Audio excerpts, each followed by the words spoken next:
Hello all, Namaste. Again, this is Durga Prasad Adhikary. Uh, so basically, while I was interacting with a lot of people who are going to appear for mains this time, I feel they are a bit worried, a bit tensed, a bit anxious, a bit perplexed about the mains 2022. And there are some set of doubts or some sets of issues that is there when you are going to appear for mains, and they are very common, although they don't matter much, but we make them out of proportion and we feel very overwhelmed that how we can handle all of these and all these things. So basically here I am today to share my way of dealing all those things, because I have appeared mains. uh, so basically I feel that this will help you. Please see if it helps you. Basically the number one thing, I will talk only about 2 to 3 points, that's it. Basically the number one thing is, if you are appearing for mains this time, first thing, don't get panicked, don't get anxious, don't feel stressed.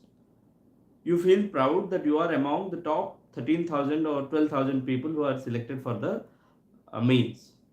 So take pride in yourself and feel very positive about yourselves. The basic reason for telling this that uh, I'll just give an analogy. If you would have seen that nowadays when you go to a mela or something and there are some balloons over there which you have to shoot, the person whose hands are shaking will not be able to shoot those balloons. But the ones who doesn't know how to shoot also, but if his hands are very stable, very calm and composed, he will be able to shoot the balloon. So this is the first thing. Don't get panicked. Don't get anxious. If you are getting anxious or panicked, you are destabilizing yourselves. And the moment you are destabilizing yourselves, you are losing half the battle. Because only clear and calm mind can take all this anxiousness and take all this stress or pain during throughout this journey. As we've also discussed that this is a marathon. This is not a sprint. This is a marathon. So you have to keep yourself nurtured, motivated throughout the journey. So that's why the first point of thing is that don't get anxious, don't get panic. You are among the best lot of people. Have faith on yourself. If you are able to clear the prelims, you will definitely be able to clear the mains. So that's why don't get anxious, because the very first thing is that we also have observed that whenever we try to do something out of anxiousness or when we are very much fearful, we tend to do it very wrong in our day-to-day activity. I would just say, have you ever tried eating just after running a very long sprint? Your hands will shake, and you cannot also take the food to your mouth. It will fall down. So basically, when you are anxious, you are panicking, these things will happen. The number two things that comes next is how to handle, whether how much time to allocate for GS and optional. See, the very first thing I would like to say, hardly there are 60 to 65 days that are left for the mains. The basic thing I would like to say, given the randomness in the interview marks, the huge variation in the interview marks, and no one can guarantee how the interview will go. The mocks will say that you are the best person they have ever met, and they are also taken by the retired bureaucrats and also by the all those learned people, and they feel that you are the best candidate for them. Yet in the UPSC interview, you might not get the desired score. There is nothing to blame on anyone, because at the end, within those 20 to 30 minutes, they are trying to explore you. It may not happen that they may explore you. You might be a very genuine person and they might not explore you. That is very, the human errors are there, but yet they are trying their best.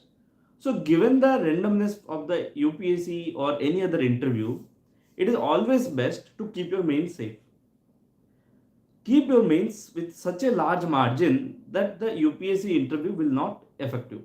If you are getting very good marks in the UPSC interview, congratulations, you are clearing the UPSC with a distinction, that is very high marks, maybe the highest in the UPSC history.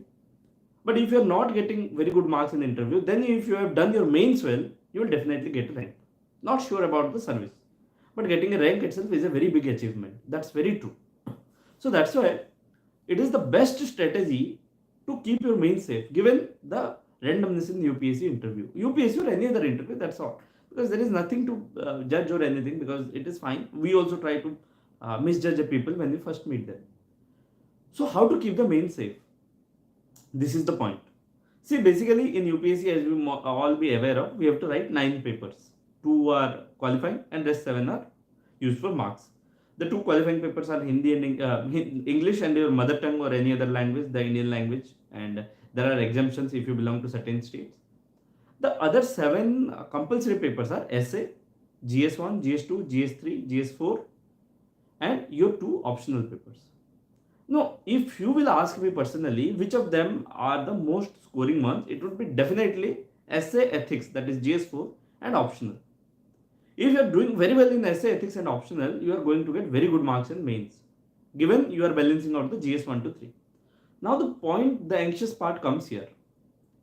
Once you start learning about GS, general studies, the syllabus is so vast that you feel that you are getting lost.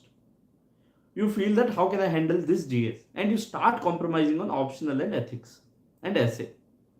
My request to you is, please control your mind, please renew your senses, don't compromise on optional, essay or ethics. It is very hard to cross 50% in GS 1 to 3 papers, but it is not hard to cross 50% marks in essay, ethics and optional. There are live examples. In fact, in optional this time I have scored 285 in philosophy. 50% mark could have been 250. I have scored 20. However, to score such a marks in GS papers, it is very, very, very difficult. So that is the point. Don't compromise on optional, essay and ethics. These three are the keys to your success. Be very thorough with them. No matter how much pressure GS puts on you, don't compromise them. That doesn't mean that you will compromise GS. Give proper time allocation to GS, give proper time allocation to essay, ethics and optional. Because these two are very different fields, but while we are trying to get more accustomed with GS papers, we try to neglect the optional, ethics and essay. So my sincere advice to you and anyone who is giving means this time, don't negate optional, ethics and essay, because they are the most mark fetching ones and they will get you to your success. Meanwhile, please focus on GS and do proper time allocation, because the GS syllabus is so vast, and once it becomes heavy on your mind, you forget that you have papers to prepare, that is the essay, ethics and optional. Because the general problem for essay and ethics is that we feel that ye to ho jayega, we can do it without learning also. We have heard a lot of things and all those things and we feel that it can happen. But please be assured that you give your best to it, because the competition now is very cutthroat. And if you are not making your answers unique or uniquely presentable, or what you say, uniquely, the content is very unique and very hitting directly to the core of the question, to core demand of the question, you might not get good marks. So that's why it is very essential also to prepare for the essay, ethics and optional. And this is my advice. Don't compromise on these three things just because you are fearing that I may not complete GS. So please focus simultaneously, give proper time allocation, and how to give time allocation, that is your thing. You have to take the call, because at the end, after becoming a district magistrate or something, the service you are aspiring, you have to take very tough decisions, and this decision is not very hard. The only point I am saying is, don't neglect them. Neglecting is different thing. Don't neglect them, because at the end they will take you to these things. Number 3, then, don't get anxious about non-completion of syllabus. Please try as hard as you can to complete the syllabus, but don't get anxious if you feel that there is a whole lot of syllabus and how do I cover, because I have said being anxious makes your journey worse. And the most important thing is that don't get yourself deviated from previous year questions and syllabus, because you must be aware that if I were to go, I can go in all the 10 directions that are surrounding me, including up and down. But I don't go there, because, for example, if I have to go from here to Delhi, there is one certain direction which will take me to Delhi. But there are rest 9 directions which will take me to anywhere else. So previous year questions and syllabus is your direction. They, just as what they say, the preamble reveals the mind of the constitution makers, the previous year questions reveal the mind of the examiners. And the moment you master those PYQs and syllabus, your half of the battle is won. And you will be able to analyze and you will be able to predict as well that on which lines the questions will come this year. So this is the thing. Don't get anxious. Give due respect to optional, ethics and essay without compromising GS. I am repeating it. Don't compromise again GS on this thing. GS is also important, but optional, essay and ethics are also very important. Please give due respect to each of the paper. And the last thing is that Make PYQ and this thing, your syllabus, as your guide. And for the rest of the things, like how to prepare for GS 1, 2, 3, 4, I have repeatedly said do brainstorming. Brainstorming will help you a lot in memorizing the things. Prepare keywords, prepare value addition materials, or something like that. There are many also readily available in market. Please try to use them in your answers, in your day-to-day answers. Brainstormings will help you to memorize the things. It is a form of active learning. The moment you learn actively, it becomes imprinted in your mind, and you don't have to make conscious efforts to bring them out while writing the answers, because any conscious effort that you make to bring them out in the answers during answer writing, it will take your time. So make them so internalized by brainstorming that you will need extra timings to bring them out. They will come automatically. Just as I have said, just as if you make a hole in a pipe that is containing water, the water comes out automatically. You don't have to make any vacuum or something to bring it out. So if you are full of knowledge, if you are full of all those things, then it will come out automatically in the examination hall.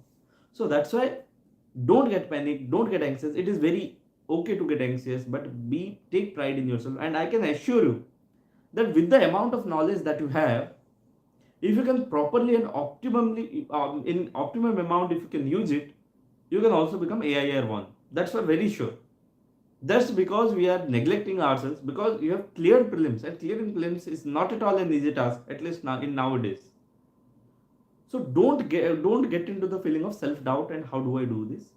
Take a thing, complete it in a day, make small targets, complete it, appreciate yourself, pat on your back that you have done a good job, and increase your confidence. With the stable hands, we will be able to clear this exam. With a stable mind, we will be able to take proper decisions. So please take your decisions in day-to-day life, how to invest your time, where to invest your time. Don't beat around the bush. Directly focus on previous year questions and syllabus, and read all those things that are there in the syllabus, and you will get very good marks. That's for sure. And that's what I wanted to say, because I interacted with a lot of people who are facing those issues, where to focus and how to focus. I feel this might help you a bit. If you are facing any other issue, please write it in comment section. I will try to help in whatever amount it is possible. Thank you again. Namaskar.